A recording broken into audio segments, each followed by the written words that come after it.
மீட்பரும் நம்முடைய இரட்சகருமாகிய ஆண்டவராகிய இயேசு கிறிஸ்துவின் நாமத்தில் அந்த மாலில் கூடி வந்திருக்கிற உங்கள் ஒவ்வொரு அன்போடு கூட வாழ்த்தி வரவேற்கிறேன். என்னுடைய செய்தியினுடைய தலைப்பு பாலான எருசலேமை மீட்டு கொண்டார். ஆதாரமாக ஒரு வசனத்தை நாம் வாசிக்கலாம். ஏசாயா எழுதின தீர்க்க தரிசன புத்தகத்தில் 52ஆம் அதிகாரம் 9ஆம் வசனம். எருசலேமின் பாழான ஸ்தலங்களே, முழங்கி ஏகமாய் கம்பீரித்து பாடுங்கள். கர்த்தர் தம்முடைய ஜனங்களுக்கு ஆறுதல் செய்து எருசலேமை மீட்டு கொண்டார். நல்ல கவனிங்க, இந்த வசனத்தை நீங்கள் எப்படி பார்க்குறீங்கன்னு எனக்கு தெரியல. எருசலேமின் பாலான ஸ்தலங்களே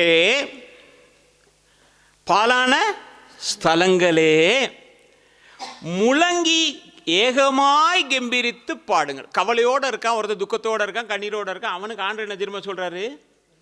நீ கம்பீரித்து பாடு. நானே கவலையோடு இருக்கிற ஆண்டவரே, நானே துக்கத்தோடு நீ அதை பேசாத. நீ என்ன செய்யணும்? கம்பீரித்து பாடு. அதுக்கு பிறகு கர்த்தர் சொல்றார், தம்முடைய ஜனங்களுக்கு ஆறுதல் செய்து எருசலேமை மீட்டு கொள்வேன் அல்ல. அப்படின்னா எப்படி எழுதிருக்கோம்? மீட்டு கொள்வேன் தானே சொல்லியிருக்கணும் ஆண்டவர். நான் ஏற்கனவே திட்டம் பண்ணி அவைகளை நிறைவேற்றி விட்டேன். நீ செய்ய வேண்டியதெல்லாம் என்னன்னு தெரியுமா? நல்லா பாடி கர்த்தரை மகிமைப்படுத்து, அவ்வளோதான் அப்படின்னு ஆண்டுச்சா. அருமையான கர்த்தருடைய பிள்ளை, அன்பான தேவ ஜனமே, அப்போ எருசலேமை மீட்டு கொண்டார் என்று சொன்னால் அங்கே எல்லாவற்றையும் கர்த்தர் செய்து விட்டார் என்று ஒரு விசுவாசிக்கிற கர்த்தருடைய பிள்ளையினுடைய வாழ்க்கையில் தான் இந்த நாளிலே கர்த்தர் அற்புதம் செய்வார். அருமையான கர்த்தருடைய பிள்ளை, அன்பான தேவஜனமே, கிறிஸ்தவ வாழ்க்கை என்பது எப்படி என்றால் விசுவாசத்தின் அடித்தளம் என்று ஒன்றை கொண்டதுதான் கிறிஸ்தவ வாழ்க்கை.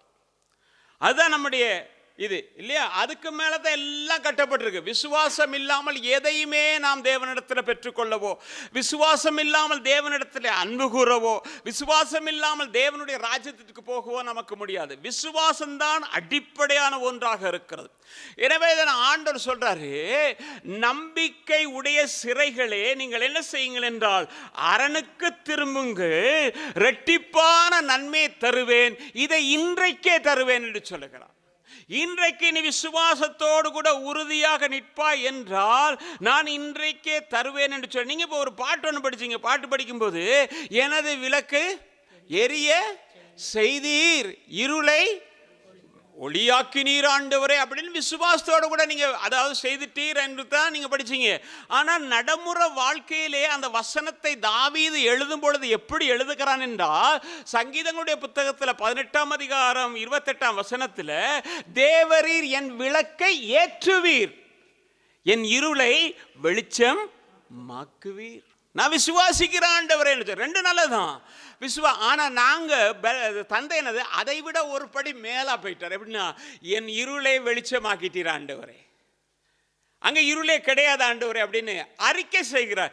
இன்றைக்கு நம்முடைய அறிக்கை தான் முக்கியமாக இருக்கிற அருமையான கர்த்தருடைய பிள்ளை, அன்பான தேவஜனமே, நாம் விசுவாசத்தோடு பாடுகிறோம், விசுவாசத்தோடு கூட ஜெபிக்கிறோம், விசுவாசத்தோடு கூட மற்றவர்களுக்கு சொல்லுகிறோம். இது கொஞ்சம் கடினமான பிரசங்கமாக இருக்கலாம். ஆனால் நான் கேட்குறேன், நம்முடைய வாழ்க்கையிலே இந்த விசுவாசத்தின் அப்பியாசத்தை நாம் எத்தனை பேர் செய்து கொண்டிருக்கிறோம்?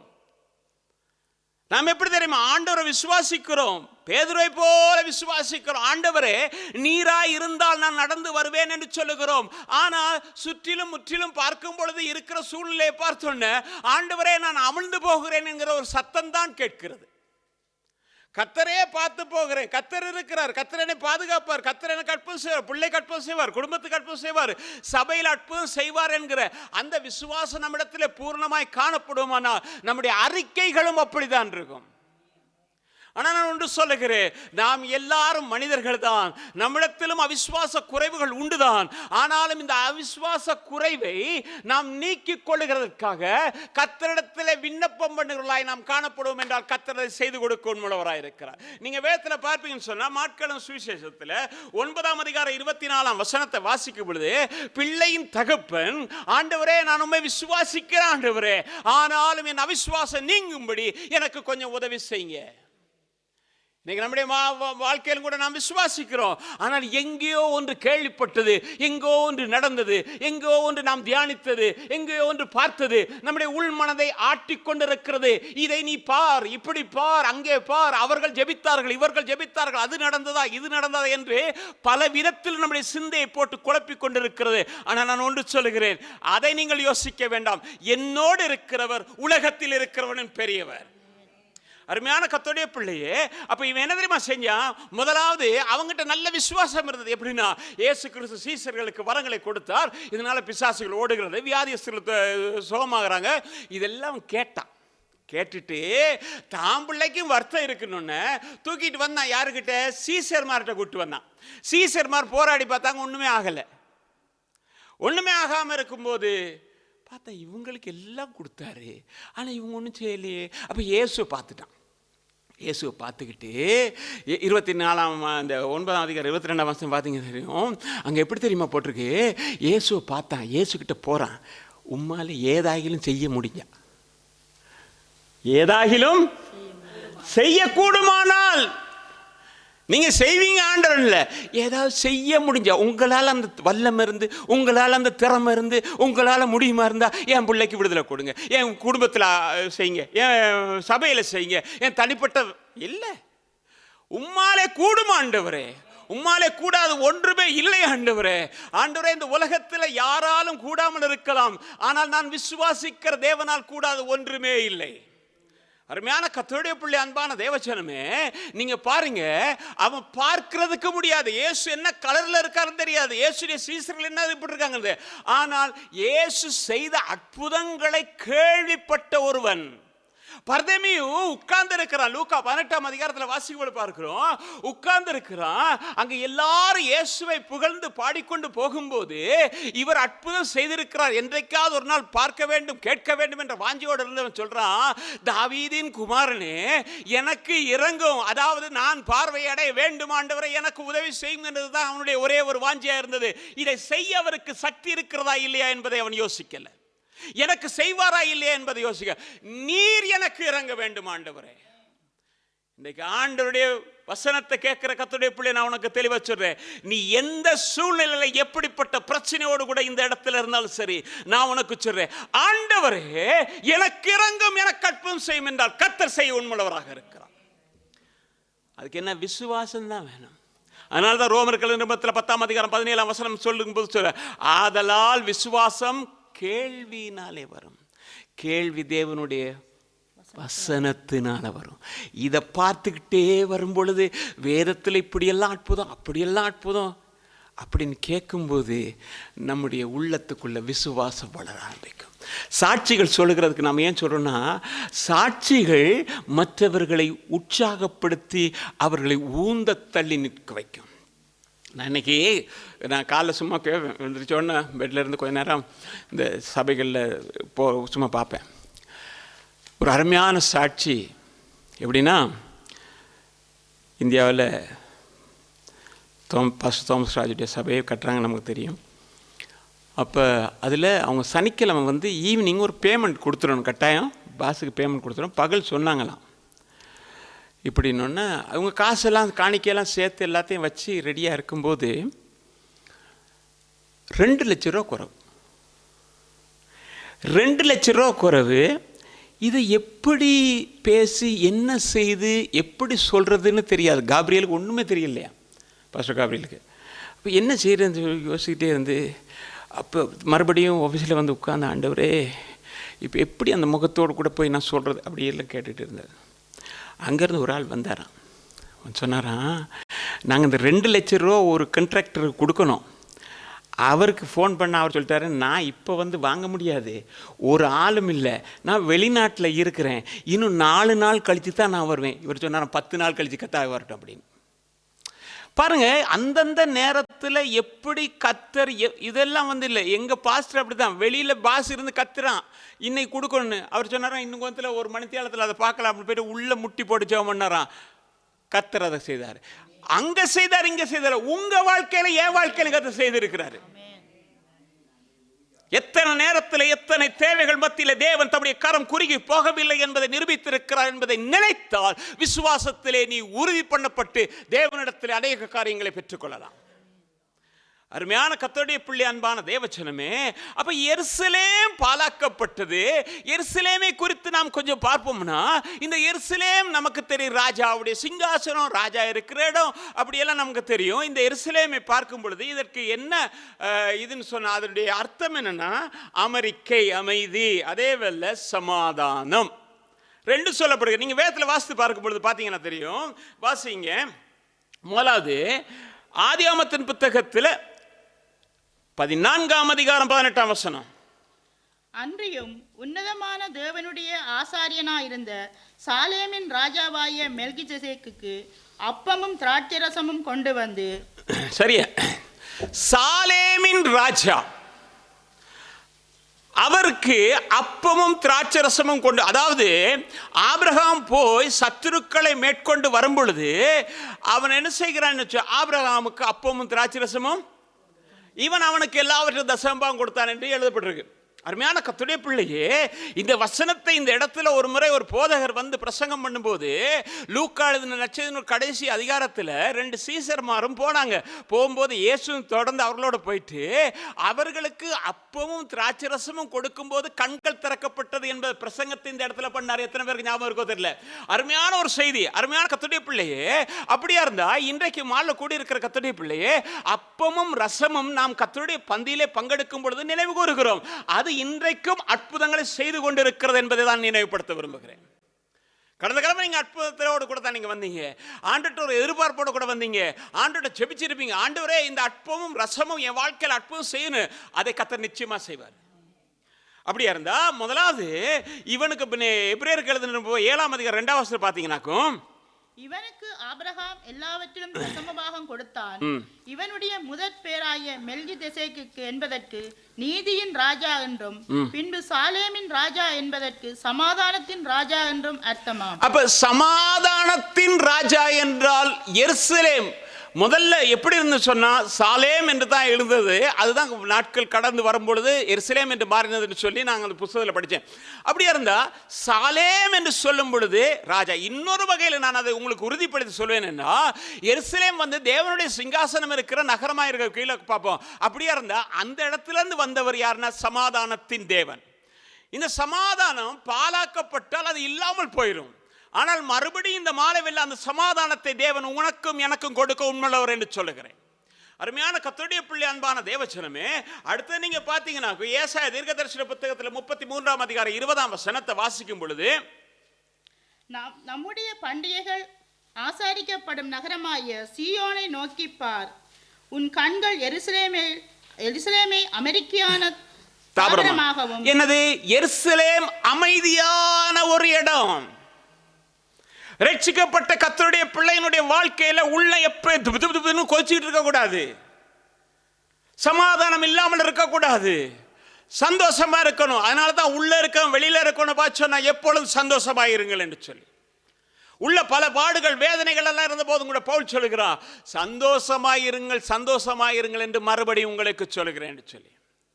ஆண்டவராகிய இயேசு கிறிஸ்து சொல்லும்போது சொன்னார், உங்கள் இருதயம் கலங்காதிருப்பதாக என்று சொன்னார். எப்ப பார்த்தாலும் எதை பார்த்தாலும் பிரச்சனை பிரச்சனை போராட்டம், பிரச்சனை பிரச்சனை போராட்டம். அப்படியா இருந்தா இரண்டாவது என்னன்னா அமெரிக்க அமைதி.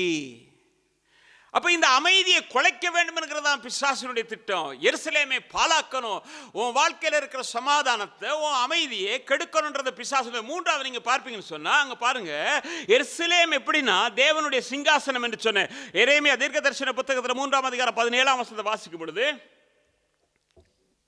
அக்காலத்திலே எருசலேமை கர்த்தருடைய சிங்காசனம் என்பார். என்னது எருசலேம்? என்னதான்? கர்த்தருடைய சிங்காசனம். நம்ம அடுத்த கீழே போவோம். ரைட். அடுத்தது சகரியா 8:3. நான் சீயோனிடத்தில்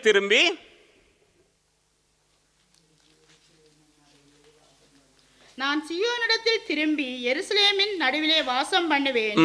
எருசலேம் சத்திய நகரம் என்றும் சேனைகளுடைய கர்த்தரின் பர்வதம் பரிசுத்த பர்வதம் என்றும் அழைக்கப்படும். அப்ப எருசலேம் என்னன்னா தேவனுடைய சிங்காசனம் இருக்கிற இடம்.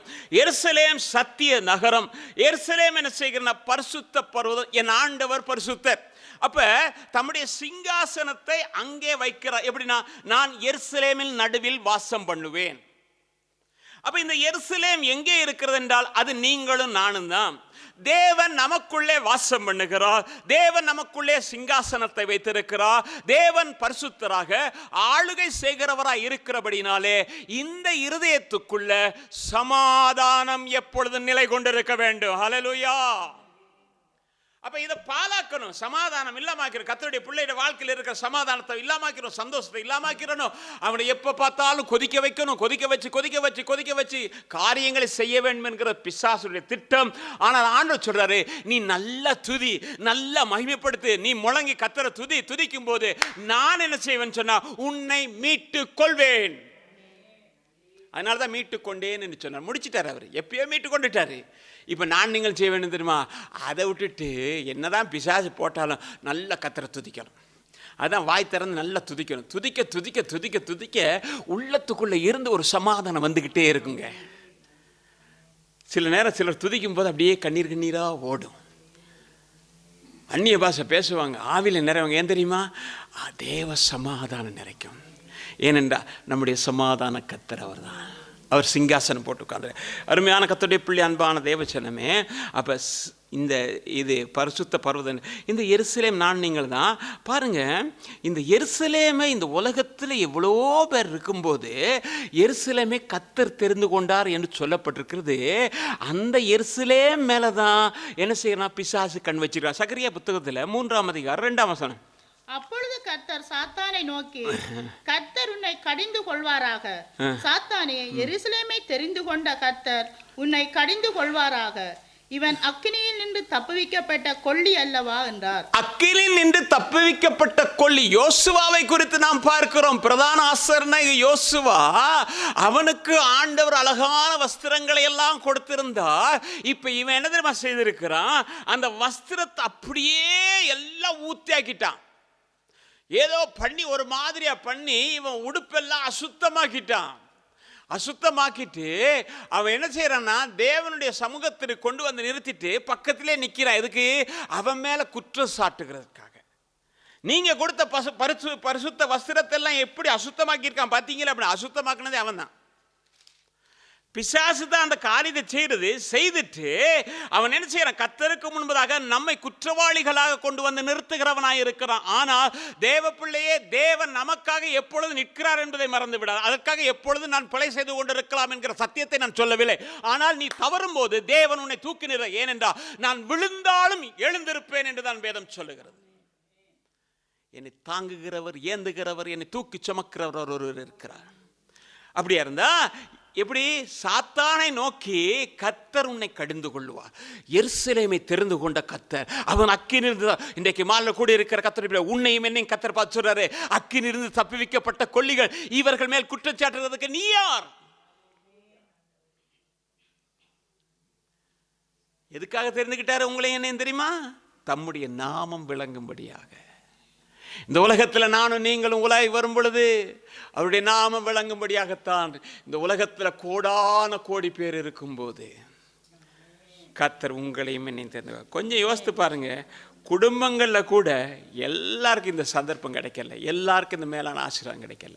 ஒரு தகப்பனுடைய பிள்ளைகள் 5 பேர் இருந்தால் 2 பேர் கர்த்தருக்குள்ள இருக்கிறான். தகப்பனும் தாயும் கூட இல்லை. அப்படிப்பட்ட ஒரு நிலைமையில தான் இருக்குது. ஆனாலும் இதில் நீங்களும் நானும் பாக்கியவான்கள். கர்த்தர் உங்களை என்னை வேறு பிரித்து தமக்கென்று தெரிந்து கொண்டார். எதற்கென்றால் நாம், அதுதான் 2 நாளாகமம் 6ஆம் வசனத்தை வாசிக்கும் பொழுது, என் நாமம் விளங்கும்படி, என் நாமம் விளங்கும் ஸ்தானமாக எருசலேமையும் என் ஜனமாய இஸ்ரவேலின் மேல், என் நாமம் விளங்கும்படி தான் உன்னை தெரிந்து கொண்டேன். எருசலேம் என்கிறது சமாதானம், எருசலேம் என்கிறது அமைதி. அது எங்கே? ராஜாவுடைய நகரம். அங்கே என்ன நடக்குது? ராஜாவுடைய சிங்காசனம் இருக்கு. அந்த ராஜா யாரு? அவர் பரிசுத்தராக இருக்கிறாரு. அவர் என்ன சொல்றாருன்னா, நான் உன்னை தெரிந்து கொண்டேன் உனக்குள்ளே இருக்கிறதுக்காகத்தான்.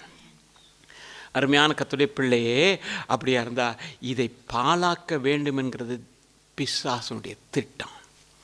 எப்படியாவது நம்மளை பாழாக்கணும், இந்த தேவனுடைய இதிலிருந்து பாழாக்கணுன்றது தான் பிசாசுடைய ஒரு திட்டம்.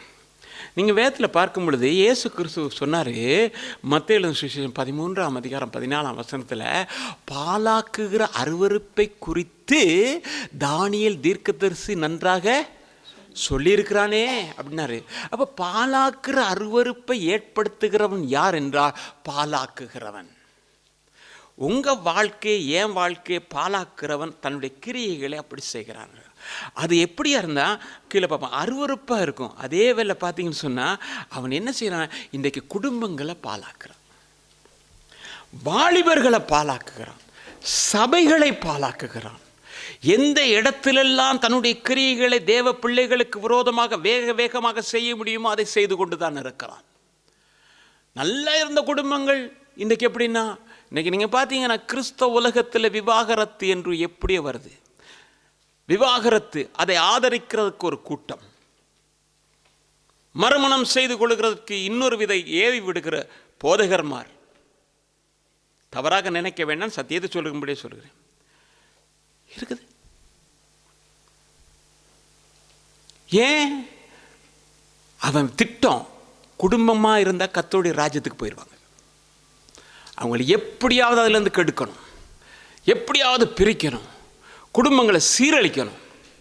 இதுதான் அவனுடைய திட்டம். ஆனால் ஆண்டவருடைய திட்டம் அதல்ல, ஆண்டவருடைய விருப்பம் அதல்ல. அவர்களை ஆசீர்வதித்து பழுகி பெருகுங்கள் என்பதுதான் தேவ திட்டம். அருமையான கர்த்தருடைய பிள்ளை, அன்பான தேவஜனமே, குடும்பங்கள் இன்றைக்கு பாழாக்கப்படுகிறது பிசாசினாலே என்று சொல்லி ஒரு காரியத்தை நாம் ஒரு பக்கத்தில் நாம் எடுத்தாலும், இன்னொரு பகுதியிலே நாமவே பாழாக்கி கொள்கிறவர்களாய் காணப்படுகிறோம். நம்முடைய குடும்பம் சரி, நம்ம இல்லை, நான் சொல்கிறேன், பொதுவாக மனிதன் தன்னுடைய குடும்பத்தை பாழாக்குகிறான். எப்படி அப்படின்னா, ஒரு சின்ன உதாரணம் சொல்கிறேன். நம்முடைய வார்த்தை, நம்முடைய செயல்பாடுகள், நம்முடைய எண்ணங்கள் குடும்பத்திலே எப்படி இருக்க வேண்டும் என்று வகையறுக்கப்பட்டவைகளாக இருந்தால் அது நிலைத்திருக்கும். அங்க குளறுபடி செய்தால் தான் என்ன நடக்கும்னு சொன்னா பிரச்சனை வரும். சகோதரிமார் மன்னிக்கணும், ஒன்று சொல்றேன், வேதம் சொல்லுகிறது யாரு வீட்டுக்கு கணவன் யாரு?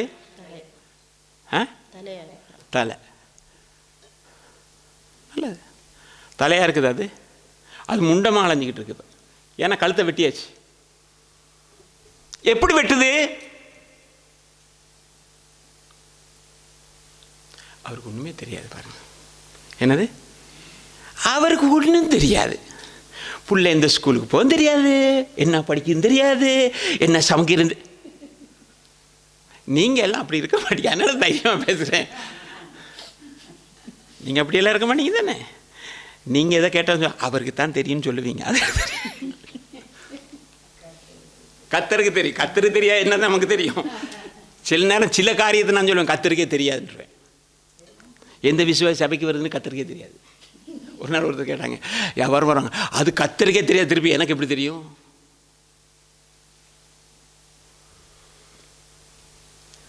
நான் ஒரு சம்பவத்தை நான் அடிக்கடி சொல்லுவேன், மனதில் நிறுத்தும். ஒரு பிசாசினுடைய வேலை தானே பாழாக்குறது குடும்பத்தை. ஒரு ஐயாவும் அம்மாவும் அவங்க கர்த்தருக்கு பயந்தவங்க. காலையில் இருந்துச்சா ஜெபிப்பாங்க, கர்த்தருடைய ஊழியத்தை செய்வாங்க, கர்த்தருடைய நாமத்தை எல்லாரும் போய் சொல்லுவாங்க, எல்லாம் செய்வாங்க. பிசாசு பார்த்தான், இது இப்படியே இருக்குது, எப்படியாவது இங்கே ஒரு என்ன ரகளே உண்டு பண்ணிடணும் அப்படின்றதுக்காக ஒரு திட்டம் பண்ணேன். எப்படி தெரியுமா? காலையில் எழுந்திரிச்சோன்னா ஐயா ஜோம் பண்ணி முடித்த உடனே போய் பாக்ஸில் வந்து பேப்பர் எடுத்துகிட்டு வர்றாரு. எடுத்துகிட்டு வந்து உட்காந்து அப்படியே வாசிப்பார். அம்மா என்ன செய்வாங்க, காலையில் சுட சுட சுட என்ன செய்வாங்க, கோப்பியை ஊற்றிட்டு வருவாங்க, வந்து ஐயாவுக்கு கொடுப்பாங்க. அப்போ என்ன நடக்கும்? இவன் யோசித்தான், கோப்பி கொண்டு வரும்போது நான் ஒரு தட்டுனா ஐயா கொடுக்குற விதமாக கொடுப்பாரு, அம்மா அடங்குற விதமாக அடங்கி வீட்டு விட்டு போயிடுவாங்க, நம்ம காரியம் ஜெயமாக முடிக்கணும். அடுத்த நாள் இவங்க ஜெபம் பண்ணாங்க. ஜெபம் பண்ணும்போது பிசாசு அங்கே இருந்து பார்த்துக்கிட்டே இருக்கும்போது ஐயா போய் பேப்பர் எடுக்க அம்மா கிச்சனுக்கு போயிட்டு பாலை ஊற்றிக்கிட்டு கோப்பியை ஊற்றிட்டு வர்றாங்க. ஐயா பேப்பர் இப்படியே பார்த்துட்டு இருந்தார். பார்த்துட்டு இருக்கும்போது அம்மா வந்தோட இந்த பிசாசை தட்டி விட்டான் பாருங்க. கோப்பியில் அங்கே போய் விழுந்துச்சு, ஐயா மேலே விழுந்துருச்சு. விழுந்த உடனே அவன் பார்த்தானு தெரியுமா, இப்போ ஓங்கி அறைய போகிறாரு. அதுக்கு முதல்ல அந்த அம்மா முந்திட்டாங்க. சொன்னாங்க, ஐயா மன்னிச்சிருங்க ஐயா, நான் கொஞ்சம் பார்த்து வந்திருந்திருந்தா நடந்திருக்காது. பார்த்து வந்திருந்தா, நீங்கள் பேப்பர் படிக்கிறீங்க எனக்கு தெரியுது, தூரத்துலேருந்தே தெரியுது, கொஞ்சம் பார்த்துட்டு வந்திருந்தா என்ன செஞ்சுருக்காது, நடந்துரு. ஐயா டக்குன்னு உடனே சொன்னார், அம்மா நானும் தான் நீ கொண்டு வரேன்னு தெரிஞ்சுட்டு மடிச்சிருந்தா இது ஒன்றும் நடந்திருக்காது. அதை விட்டு இந்த அம்மா, உனக்கு அறிவில்லை, நான் கொண்டு வரும்போது நீ பேப்பர் மடிச்சுட்டு வச்சுக்க வேணா, நீ என்ன பார்த்துக்கிட்டு என்ன நடந்திருக்கும்? அவர் அதை சொல்லுவாரா? சொல்லுவார்? அவர் செஞ்சதே தப்பு. அந்த தப்பை ஒத்துக்கொள்ள முடியாதபடிக்கு அதுக்கு என்னது உடனே அப்படி செஞ்சிருக்க கூடாது இல்லையா, அப்படி செய்யலாமா? என்ன நடக்கும்? சாத்தான் தான் ஜெயிப்பான். எனவே உங்கள் எதிராளியான பிசாசானவன் ஓடும்படியாக எதிர்த்து நில்லுங்க, அணைத்து நிற்காதீர்கள்.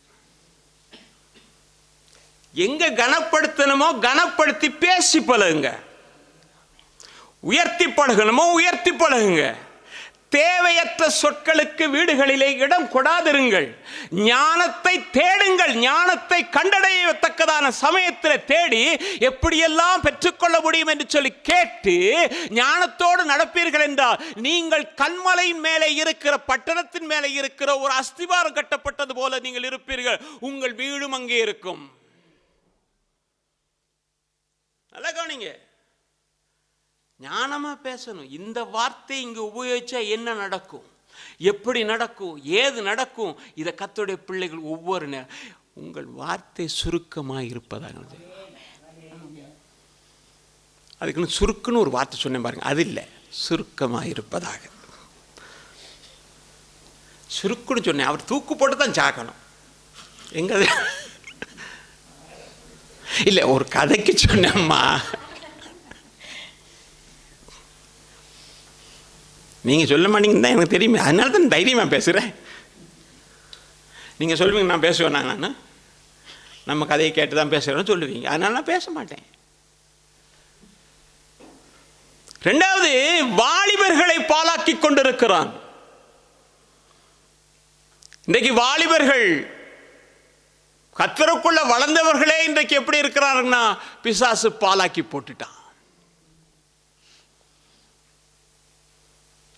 ரட்சிக்கப்படுகிறவர்களே அரிதானால் பாவியும் பக்தி இல்லாதவனும் என்ன போட்டிருக்கு வேதத்தில்? எங்கே பேர் கேட்குறாரு இல்லையா? பக்தி இருக்கிறவனே ரொம்ப கஷ்டமாக இருக்கான். இன்றைக்கி என்னென்னா, உடனே வந்து பிசாசு என்ன செய்ய மாட்டான், ஒரு வாலிபனை கூப்பிட்டு போயிட்டு எங்கேயோ நடத்திட மாட்டான். வாலிபனை பிழையான வழியில், யுவதியை பிழையான வழியில் உடனே கொண்டு போய் நிறுத்த மாட்டான். கொஞ்சம் கொஞ்சமாக ஒரு பின்னடைவை கொடுக்கத்தக்கதாக, தன்னுடைய நேரத்தை வேறு எங்கேயாவது செலவழிக்கத்தக்கதாக, எதையோ பார்த்து எதையோ செஞ்சு எதையோ பார்த்து பார்த்து பார்த்து பார்த்து பார்த்து பார்த்து பார்த்து பார்த்து அதுக்காக படிக்க வேண்டாம் பார்க்க வேண்டாம் என்று நான் சொல்லலை. கொஞ்சமாக இருந்து வேதம் வாசிக்கிறது குறைஞ்சி, ஜெபிக்கிறது குறைஞ்சி, சபை கூடுதல் குறைஞ்சி, அப்படியே கொஞ்சம் கொஞ்சமாக போயிட்டு போயிட்டு பார்த்தா அதானே நடக்குது. அதே வேளையில் இன்னைக்கு பார்த்தீங்கன்னாக்கும் ரட்சிக்கப்பட்ட கர்த்தருடைய பிள்ளைகள் கூட இலங்கையில் என்ன செய்யறானா, ஊசி அடிக்கிறானா.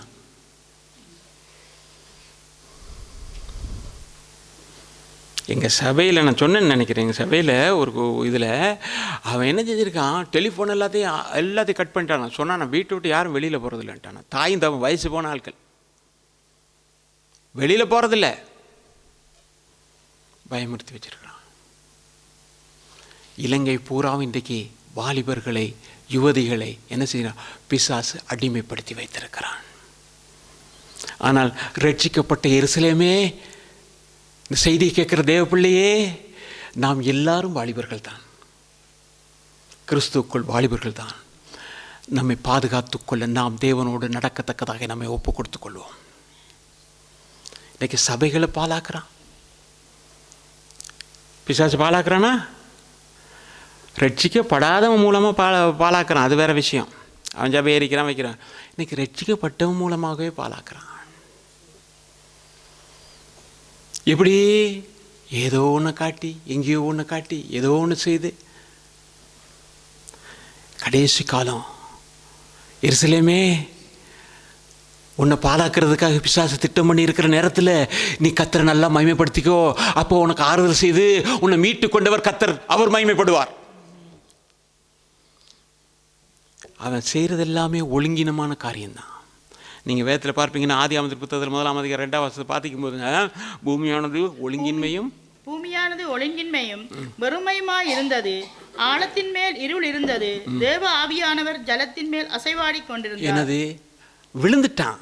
விழுந்த உடனே நல்லா இருந்தது இந்த உலகம். அதை என்ன செஞ்சானா? ஒழுங்கின்மையும் வெறுமை. எந்த இடத்துல ஒழுங்கீனம் என்று ஒன்று வருகிறதோ, அது குடும்பமாக இருக்கலாம், தனிப்பட்ட வாழ்க்கையாக இருக்கலாம், பிள்ளைகள் வாழ்க்கையாக இருக்கலாம், சபையாக இருக்கலாம், ஒழுங்கீனம் என்று ஒன்று வருகிறது என்றால் அவனுடைய ஆளுகை உள்ளே வந்து விட்டது தான் அர்த்தம். அது வந்துருச்சுன்னா திருப்பி என்னது? வெறுமை. என்ன என்ன?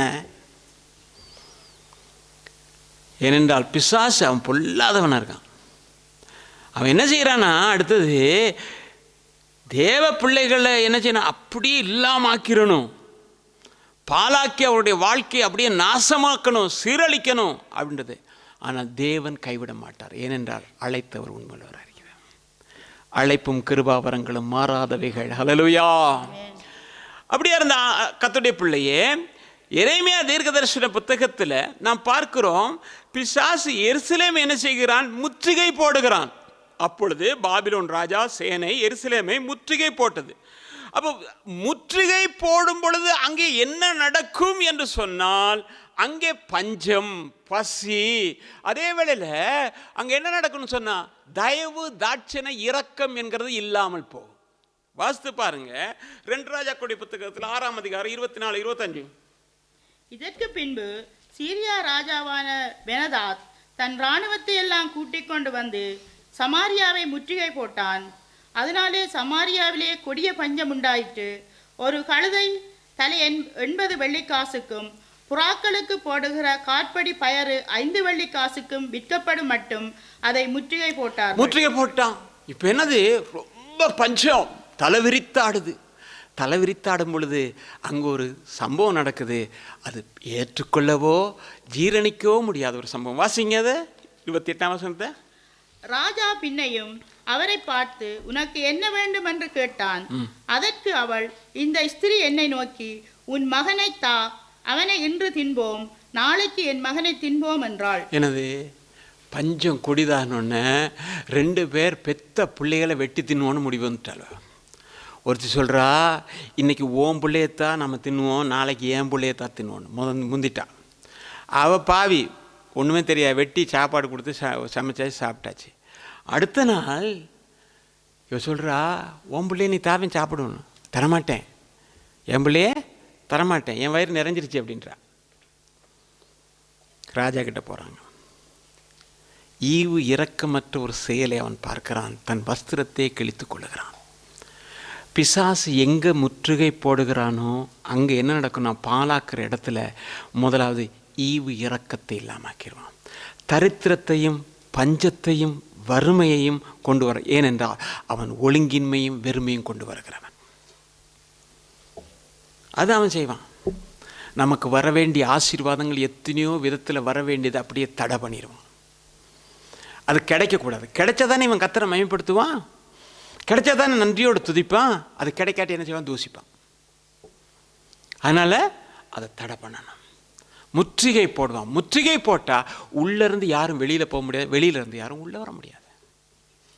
ஆனால் தேவப்பிள்ளையே, உன்னையும் என்னையும் முற்றுகை போட்டிருக்கிறது தேவனுடைய ரத்தம். அந்த வேலி, அதுக்குள்ளே அவன் வர முடியாதபடிக்கு இன்னும் துடிச்சிக்கிட்டு இருக்கான். இடம் கொடுத்துட்டாங்க. ஏனென்றால் நம்முடைய தோட்டம் பூவும் பிஞ்சுமாக இருக்கிறது. சிறுநரிகளும் குளிநரிகளும் உள்ளே வந்துடாதபடி பார்த்துக்க. ஏன்னா பூவை இல்லாமாக்கிறோம், கனியை இல்லாமாக்கிறோம். சுலமித் சொல்கிறா இல்லையா, எப்படி நம்முடைய தோட்டம் பூவும் பிஞ்சுமா இருக்குது. சிறுநரி இருக்குது, குளிநரி மண்ணை தோண்டி உள்ளே வந்துடும், வந்து எல்லாத்தையும் பாழாக்கிறோம். எப்பொழுதும் விழித்திருங்க. அதனால தான் ஆண்டு சொன்ன விழித்திருங்க. விழித்திருக்க வேண்டிய நாம் தூங்கினோம்னாக்கும் வந்து விதைச்சிட்டு போயிடுவானா. அப்படி தானே ஆண்டு சொன்னார். இருவர் நித்திரை பண்ணுகையில் அவன் சத்துரு வந்து விதைத்துட்டு போனானா. இன்றைக்கி விதைச்சிட்டு போயிட்டானாக்கும் திரும்பி பார்க்குற கேட்டில் கொடி வந்துடும். இந்த கோர புல்லுன்னு ஒன்று இருக்கு இல்லையா, கன்றாவி, அது இப்படி பார்த்துட்டு அடுத்த நாள் போகிறது கேட்டில் அப்படியே படர்ந்துடும். அந்த மாதிரி வேலை செஞ்சிருவான். ஜாக்கிரதையோடு கூட நாம் இருக்கணும். கடைசி காலமாக இருக்குது. அருமையான கர்த்தருடைய பிள்ளையே. ஆனால் இந்த மாதிரி செஞ்சுட்டு பிசாசு சொல்லுவேன் என்ன தெரியுமா, யார் முற்றுகை போட்டுட்டேன், நான் மேற்கொண்டுட்டேன், என் கருத்துலேருந்து விடுதலை செய்ய முடியுமா அப்படின்னு. நீங்கள் வாசித்து பாருங்க 2:32 10-11 வேகம் வாசிங்க. அசீரியா ராஜாவாய சனகரிப் சொல்லுகிறது என்னவென்றால், முற்றுகை போடப்பட்ட எருசலேமிலே நீங்கள் இருக்கும்படிக்கு நீங்கள் எதன் மேல் நம்பிக்கையா இருக்கிறீர்கள்? நம்முடைய தேவனாய கர்த்தர் நம்மை அசீரியருடைய ராஜாவின் கைக்கு தப்புவிப்பார் என்று எசேக்கியா சொல்லி நீங்கள் பசியினாலும் தாகத்தினாலும் சாகும்படி உங்களை போதிக்கிறான் அல்லவா? என்னது, யார் உங்களை மீட்டுக்கொள்ள முடியும்? யார் உங்களை விடுதலை செய்ய முடியும்? அப்படித்தானே? எருசலேமை முற்றுகை போட்டோம், இனிமே அதிலிருந்து உங்களை விடுதலை செய்யறதுக்கு யாராவது முடியுமா? அசீரிய ராஜா கையில் முடியுமா? ஆண்டு இந்த சத்தத்தை கேட்பாருங்க. கேட்ட உடனே அவருக்குள்ள ஒரு எரிச்சல் வரும். என் பிள்ளைக்கு நான் தெரிந்து கொண்ட எருசலேமுக்கு விரோதமாக நீ நிற்கிறியா அப்படின்னு. நீங்கள் வேதத்தில் வாசி பார்ப்பீங்கன்னா தெரியும். ஏசாயா தீர்க்கதரிசி புத்தகத்தில் 3ஆம் அதிகாரம் 8ஆம் வசனம் மட்டும் வாசிங்க. ஏனென்றால் எருசலேம் பாழாக்கப்பட்டது, யூதா விழுந்து போயிட்டு, அவர்கள் நாவும் அவர்கள் கிரியைகளும் கர்த்தருடைய மகிமையின் கண்களுக்கு எரிச்சல் உண்டாக்கத்தக்கதாக அவருக்கு விரோதமாய் இருக்கிறது. என்னது, அந்த நேரம் கர்த்தருடைய கண்கள் எரிச்சல் உள்ளதாக இருக்கும். அருமையான கர்த்தருடைய பிள்ளை, அன்பான தேவச்சனமே, நான் ஒன்று சொல்கிறேன். கர்த்தர் அப்படி காரியங்களுக்கு நம்ம மேலே வைராக்கியம் வச்சுருக்காரு. நம்ம மேலே ஒரு வைராக்கியம். ஆனால் இன்றைக்கி ஒரு கேள்வி, மற்ற பக்கம் திருப்பி கேளுங்க, நானும் நீங்களும் கர்த்தர் மேலே வைராக்கியம் வச்சுருக்கோமா? கர்த்தருக்காக வைராக்கியம் இருக்குமான்னு. அருமையான கர்த்தருடைய பிள்ளை, அன்பான தேவச்சனமே, அதில் நான் எடுத்தது பாழாக்கப்பட்டது. கர்த்தருடைய மகிமையின் கண்கள் எரிச்சலோடு கூட அதை பார்க்குது. இன்றைக்கு பிசாசு உங்களை என்னை மேற்கொள்வதற்காக பல திட்டங்களை போட்டிருக்கலாம். ஆனால் கர்த்தர் அதை விடமாட்டார். காரணம் என்ன தெரியுமா? ஆண்டவர் உங்களை என்னை ஒருபோதும் மறக்க மாட்டேன்னு சொல்லியிருக்காரு. நீங்கள் வேதத்தில் வாசித்து பார்ப்பீங்கன்னா தெரியும். சங்கீதம் 137:6 நான் உன்னை நினையாமலும் எருசலேமே என்னை முக்கியமான மகிழ்ச்சியின் அதிகமாக எண்ணாமல் போனால் என் நாவு மேல்வாயோடு கூட ஒட்டிக்கொள்வதாக. நான் உன்னை நினைக்காம எப்படிப்பா இருப்பேன்? தாய் மறந்தாலும் நான் மறக்க மாட்டேன். உன்னை என் உள்ளம் கைகளிலே வரைந்து வைத்திருக்கிறேன். இன்னைக்கு நம்ம நண்பன் மறந்துடலாம், தகப்பன் மறந்துடலாம், சகோதரன் மறந்துடலாம், தாய் மறந்துடலாம், போதகர் மறந்துடலாம். யார் மறந்தாலும் உன்னை மறவாத ஒரு தேவன் உனக்கு உண்டு. உன்னை விசாரிக்கிறவர் ஒருவர் உண்டு. அவர் உங்களை விசாரிக்கிறவர் என்று தான் வேதம் சொல்லுகிறது. காலைதோறும் விசாரிக்கிறாரு. அந்த காலைதோறும் விசாரிக்கும் பொழுது அந்த கிருபையை புதிதாக கொடுக்கிறாரு. கிருபை மேலானதுன்னு பாட்டு படிச்சிங்க. போக்கிலும் வரத்திலும் என்னை காத்தது கிருபை ஆண்டவரே. என் கண்ணீரின் மத்தியில் என்னை காத்தது கிருபை ஆண்டவரே. சோர்வின் நேரத்தில் அந்த கிருபையை தந்து என்னை பலப்படுத்தினீங்க ஆண்டவரே. என்னை இன்றைக்கு உம்முடைய சமூகத்திலே காணும்படியாக செய்தது உம்முடைய கிருபை ஆண்டவரே என்று சொல்லுகிற ஒவ்வொரு கர்த்தருடைய பிள்ளையே, தேவன் உன்னை ஆசீர்வதிக்க உண்மையுள்ளவராக இருக்கிறார். அப்போ எப்படின்னா நீங்கள் பாருங்கள், சங்கீதம் 79 சொல்கிறான் தாவீது, தேவனே புறஜாதியார் உமது சுதந்திரத்தில் வந்து உமது பரிசுத்த ஆலயத்தை தீட்டுப்படுத்தி எருசலேமை மண்மேடுகள் ஆக்கினார். எருசலேம் மண்மேடாக போயிடுச்சு.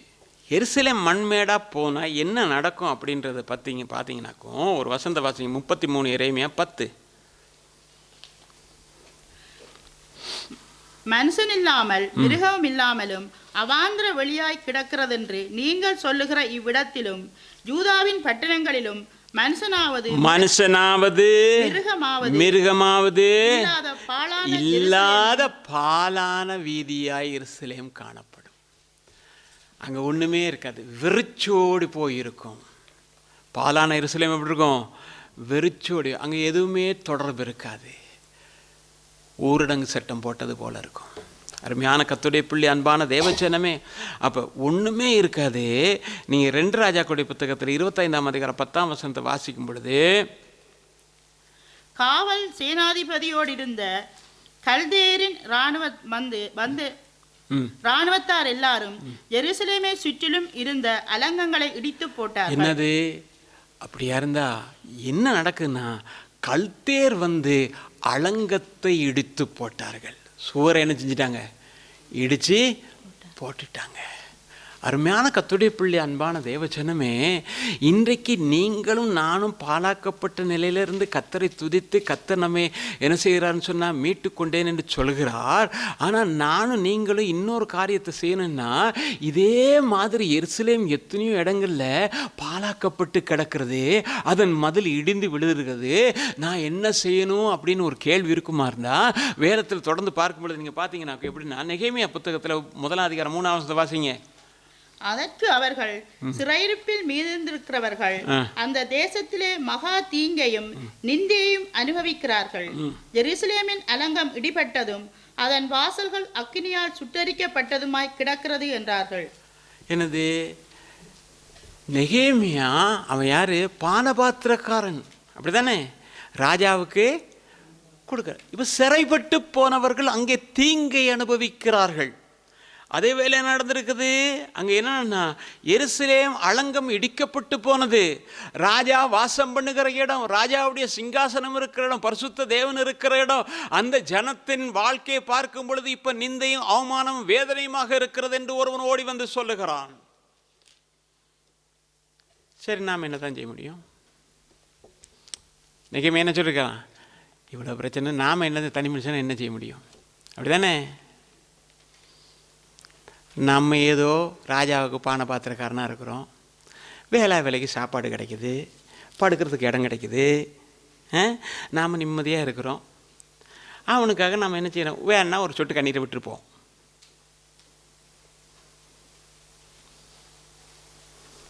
தேவப்பிள்ளையே, ஒரு விசை பாருங்க, நீங்கள் அறிந்த எத்தனை பேர் இன்றைக்கு ஆண்டவரை விட்டு போய்விட்டார்கள், பிசாசு வாழ்க்கையை பாழாக்கி இருக்கிறான்.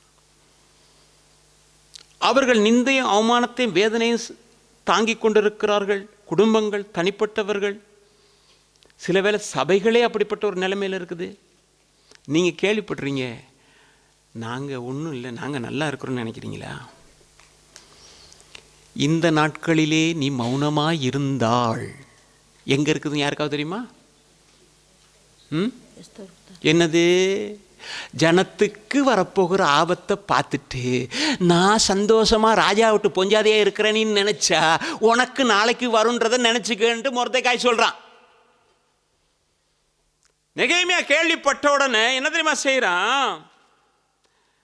ராஜாவுடைய சமூகத்துக்கு போற ராஜா பார்க்கிறாரு. பார்த்தா எரேமியாவை பார்த்து கேட்கிறாரு, எரேமியாவே, நீ இத்தனை வருஷமா நம்ம கூட இருக்கிற. ஏன்னா அவன் ரொம்ப நெருக்கமா ராஜாவுக்கு பானபாத்திரம் ரொம்ப விசுவாசமா இருக்கணும், எல்லாமே இருக்கணும். பார்த்துட்டு கேட்கிறாரு, நான் இத்தனை வருஷமா நான் உன்னை பார்க்குறேன்ப்பா, நானா இப்போ உன் முகத்தை பார்த்தா எப்படின்னா ரொம்ப கவலையா இருக்குது, நீ சுகமில்லாதவன் மாதிரி எனக்கு தெரியல, இது உள்ள இருக்கிற பிரச்சனை அப்படின்றாரு.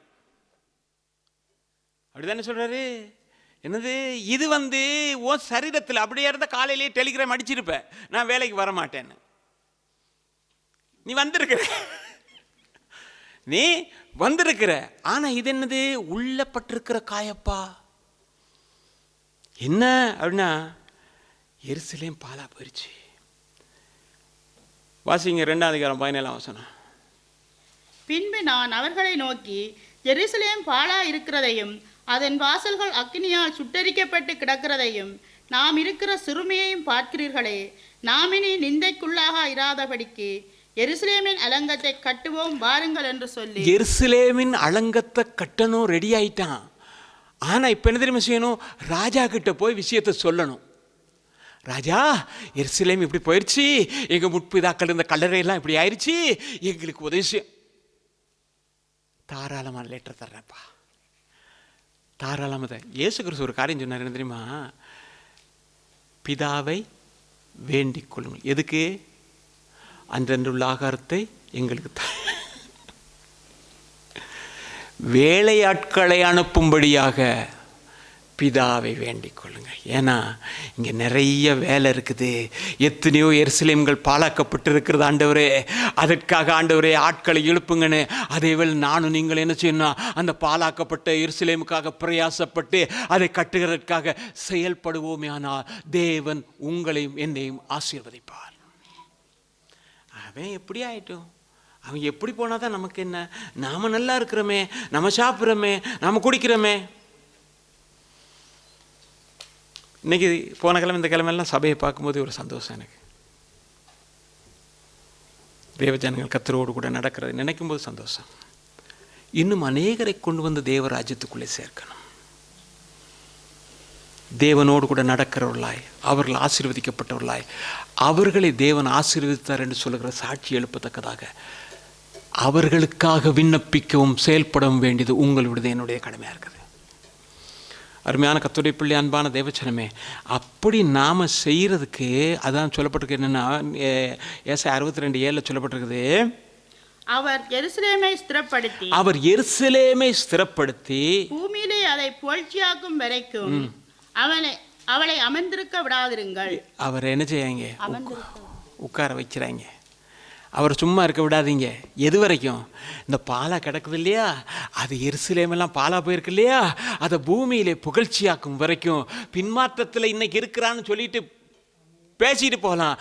அவன் நாளைக்கு உயர்த்தப்பட்டவனாக, தேவனுடைய ஊழியக்காரனாக, ஊழியக்காரியாக, தேவனுடைய நாமத்தை மகிமைப்படுத்தத்தக்கதாக தேவனிடத்தில் விண்ணப்பம் பண்ணி ஆண்டவரே கிரியை நடப்பும் என்று சொல்லி ஜெபிக்க வேண்டியது உங்க வேலை, ஏன் வேலையும். அவரை அமர்ந்திருக்க விட வேண்டாம். அவர் பேசாமல் கொடுத்து அவர் நல்ல ஆள். எப்படி தெரியுமா? ஏன் ஆவி போராடான்னு பின்னுக்கே தூங்கிடுவார். சொன்னாங்க சீசர் மாதிரி, ஒரு பிரச்சனை இல்லை ஐயா, நீங்கள் பின்னுக்கு படுங்க. ஓகே, ஒரு பிரச்சனை இல்லை, நான் படுத்துக்கிறேன் இல்லையா? ஏன்னா அவர் சொன்னார், நரிகளுக்கு ஆகாயத்து பறவைகளுக்கு குழி இருக்கு, கூடு இருக்குது, நமக்கு என்னதில்லை, ஒன்று கிடைச்சி வந்துடும். படுத்துட்டார். அவர் படுக்க விட்டுறாங்க. அவர் எழும்பணும். அவர் எழும்புனா தான் அற்புதமே நடக்கும். அவர் அமர்ந்திருக்க விட வேண்டாம். அவர் எந்த நேரம் நமக்காக நிற்கணும், நம்முடைய குடும்பங்களுக்காக நிற்கணும், நம்முடைய பிள்ளைகளுக்காக நிற்கணும், நம்முடைய சபைக்காக நிற்கணும், நம்முடைய தேசத்துக்காக நிற்கணும், இந்த அழிந்து போகிற ஆத்துமாக்களுக்காக ஆண்டவர் நிற்கணும். அது செய்ய வேண்டியது யார் வேலை தெரியுமா? உங்க வேலையும் என் வேலையும். அருமையான கர்த்தருடைய பிள்ளை, அன்பான தேவஜனமே, அப்பா ஆண்டவர் சொல்வார், நீ என்ன அமர்ந்திருக்க விடலை, நான் செய்கிற வேலை தெரியுமா? 65:18 வாசிங்க. நான் சிருஷ்டிக்கிறதுனாலே நீங்கள் என்றென்றைக்கும் மகிழ்ந்து களிகூர்ந்திருங்கள். இதோ எருசலேமை களிகூறுதலாகவும் அதன் ஜனத்தை மகிழ்ச்சியாகவும் சிருஷ்டிக்கிறேன். இப்போ புதுசாக சிருஷ்டிக்கிறேன். சிருஷ்டிக்கிறேன்னா என்னது? புதுசாக உருவாக்குறேன். தேவப்பிள்ளையே, உன் ஜெபத்தை கேட்டு எருசலேம் பாலாய் போய் மண்மேடாய் போய் இருக்கிறாத மறுபடியும் கர்த்தர் சிருஷ்டிப்பாரு. அலங்கத்தை கர்த்தர் சிருஷ்டிப்பாரு. பூமியின் உயர்வான ஸ்தானங்களை கொண்டு வந்து நிறுத்துவார். அப்ப என்ன நடக்கும்? 17ஆம் வசனம், இதோ நான் புதிய வானத்தையும் புதிய பூமியையும் சிருஷ்டிக்கிறேன். முந்தினவைகளை இனி நினைக்கப்படுவது. இதுதான் முக்கியம். முந்தினவைகள் இனி நினைக்கப்படுவது இல்லை, மனதிலே தோன்றுவதும் இல்லை. முந்தினவைகள் இனி நினைக்கப்படுவது இல்லை. பாலாய் போனது அது நினைக்கப்படுவது இல்லை. அதை பூமியின் உயர்ந்த ஸ்தானங்களில் கர்த்தர் கொண்டு வந்து வைப்பாரு. இன்றைக்கு நீ யாருக்காக ஜெபிக்கிற, யாருக்காக விண்ணப்பிக்கிற, யாருக்காக எதிர்பார்ப்போடு இருக்கிற, கர்த்தர் பூமியின் உயர்ந்த ஸ்தானங்களில் கொண்டு வந்து வைப்பாரு. நீ விசுவாசிக்க வேண்டியதோ கடமை. நம்பிக்கையுடைய சிறைகளை அரணுக்கு திரும்புங்கள், கர்த்தர் இன்றைக்கு பெரிய காரியங்கள் செய்வேன் என்று சொன்னாரே. அருமையான கர்த்தருடைய பிள்ளை, அன்பான தேவச்சனமே, கடைசியாக நான் போகிறேன். அப்படின்னா எசேக்கியேல் 36:36 வாசிக்கும் பொழுது, கர்த்தராகிய நான் நிர்மூலமானவைகளை கட்டுகிறேன் என்றும் பாழானதை பயிர்நிலமாக்குகிறேன் என்றும் அப்பொழுது உங்களை முற்றிலுமுள்ள மீதியான ஜாதிகள் அறிந்து கொள்வார்கள். கர்த்தராகிய நான் இதை சொன்னேன், இதை செய்வேன். என்னது? நிர்மூலமாக கட்டுகிறவர் என்றும் பாழானதை பயிர் நிலமாக்குறவர் என்றும் சுற்றிலும் இருக்கிற ஜாதிகள் என்ன செய்வார்களாம்? அறிந்து கொள்வார்கள். கர்த்தராகிய நான் இதை சொன்னேன், இதை செய்வேன், செய்வேன், செய்வேன். ஆமென். கர்த்தர் ஆசீர்வதித்து பாலாய் போய் மண்மேடாய் இருக்கிறதை பயிர் நிலமாய் கர்த்தர் மாற்றி கொடுப்பார். அந்த பயிர் நிலத்திலிருந்து வருகிற அந்த கதிர்கள் அநேகரை போஷிக்கத்தக்கதாய் கர்த்தர் செய்வார். அவர்கள் மூலமாக வருகிற வார்த்தைகள் மூலமாக அநேகர் தேற்றப்படுவார்கள். அநேகருடைய வியாதிகள் குணமாகும். அநேகரை கர்த்தர் நீதிக்கு உட்படுத்துவார். கர்த்தர் அது செய்ய உண்மையுள்ளவராக.